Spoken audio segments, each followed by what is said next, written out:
Hello children. Today we will learn the derivation of Sridharacharya's formula.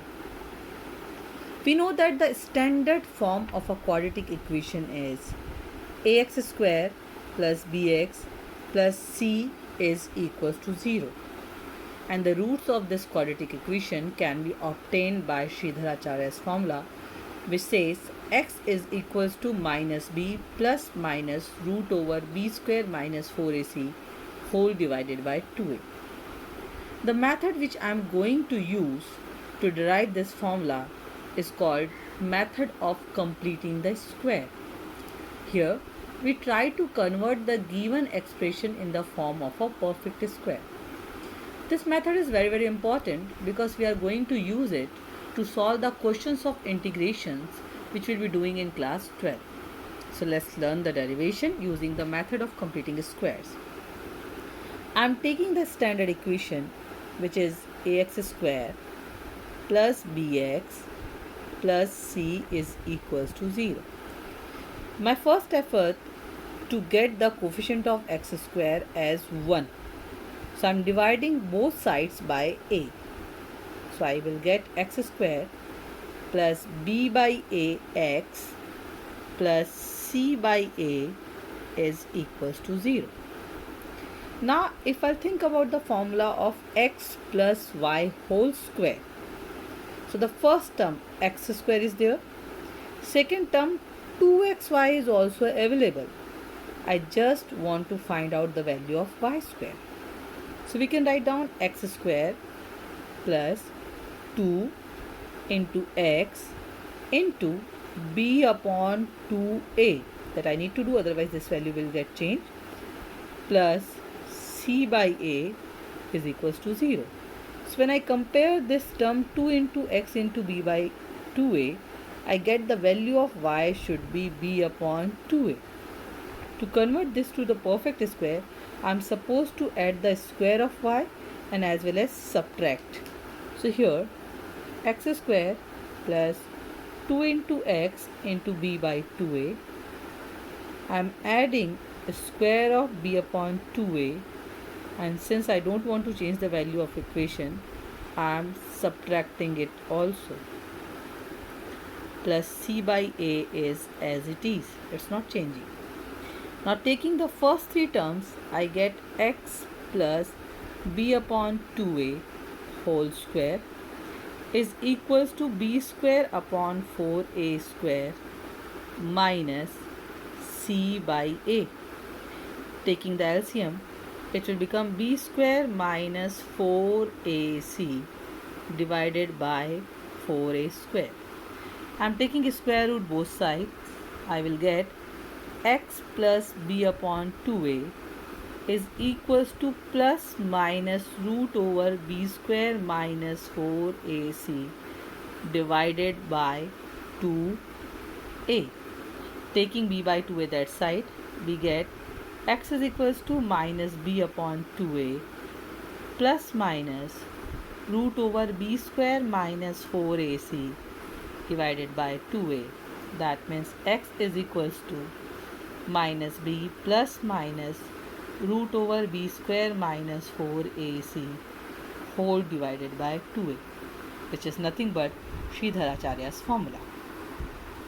So there are so many equations which are not exactly quadratic equation, but they are reducible in the quadratic equation, and a number of times it's not possible to do the factorization to split the middle term and get the linear expressions from there. So that time this formula is very useful. So any quadratic equation's root can be obtained by using Sridharacharya's formula. Now I am going to do one equation which is not looking like a quadratic equation, but it is reducible to a quadratic equation, and we can solve it using the method of quadratic equation. That's root x plus 5 plus root x plus 21 is equals to under root 6x plus 40. I am doing squaring both sides, so I get x plus 5 plus x plus 21 plus under root x plus 5 into x plus 21 multiplied by 2 is equals to 6x plus 40. I did squaring both sides. Here I applied the formula a plus b whole square. I did not have any option because there are two roots, so I had to apply this. Now we are getting 2x plus 26 plus 2 times under root x square plus 5x plus 21x plus 105 is equals to 6x plus 40. So we get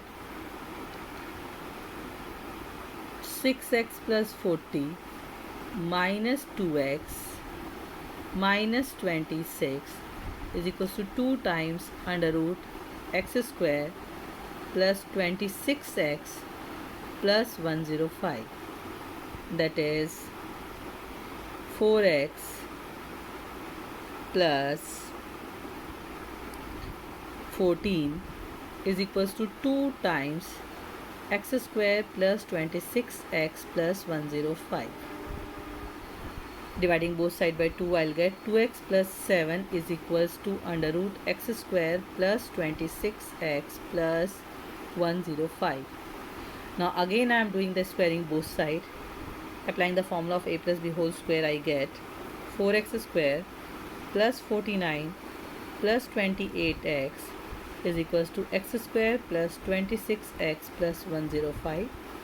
I'll take the values this side, so I'm going to get 3x square plus 2x minus 56 is equals to 0.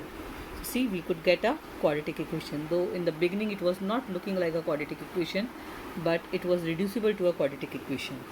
It's easy here to split the middle term, so I'm splitting the middle term, and the two factors which I'm getting are 3x plus 14 and x minus 4 is equals to 0. So two values are coming out, x is equals to minus 14 by 3 and x is equals to 4. Normally a quadratic equation has always two roots, but here the question was not exactly a quadratic equation. We have reduced it to the quadratic equation and it was a square root. So it's not necessarily that the two values which we have obtained will be the answer of the given quadratic equation. I'm talking about the case when the question is containing a square root. That time we always substitute the values of x in the original equation given and we'll find out whether this is satisfying to the given equation or not. Moreover, we need to see that after substituting the value of x inside the square root, we should not get a negative number, because a negative number inside a square root, it won't be a real number. So here when I substitute x is equals to minus 14 by 3, I'll find out it is not satisfying the given equation. That's why this cannot be considered as the solution of the given equation. Though if I substitute x equals to 4 both sides, it satisfies the given equation. That means the LHS is equals to RHS for x equals to 4. So for the given quadratic equation, the solution is only one, which is x is equals to 4. So we need to check the answers and verify whether it is satisfying the given equation or not, especially for those questions which contains a square root. Thank you.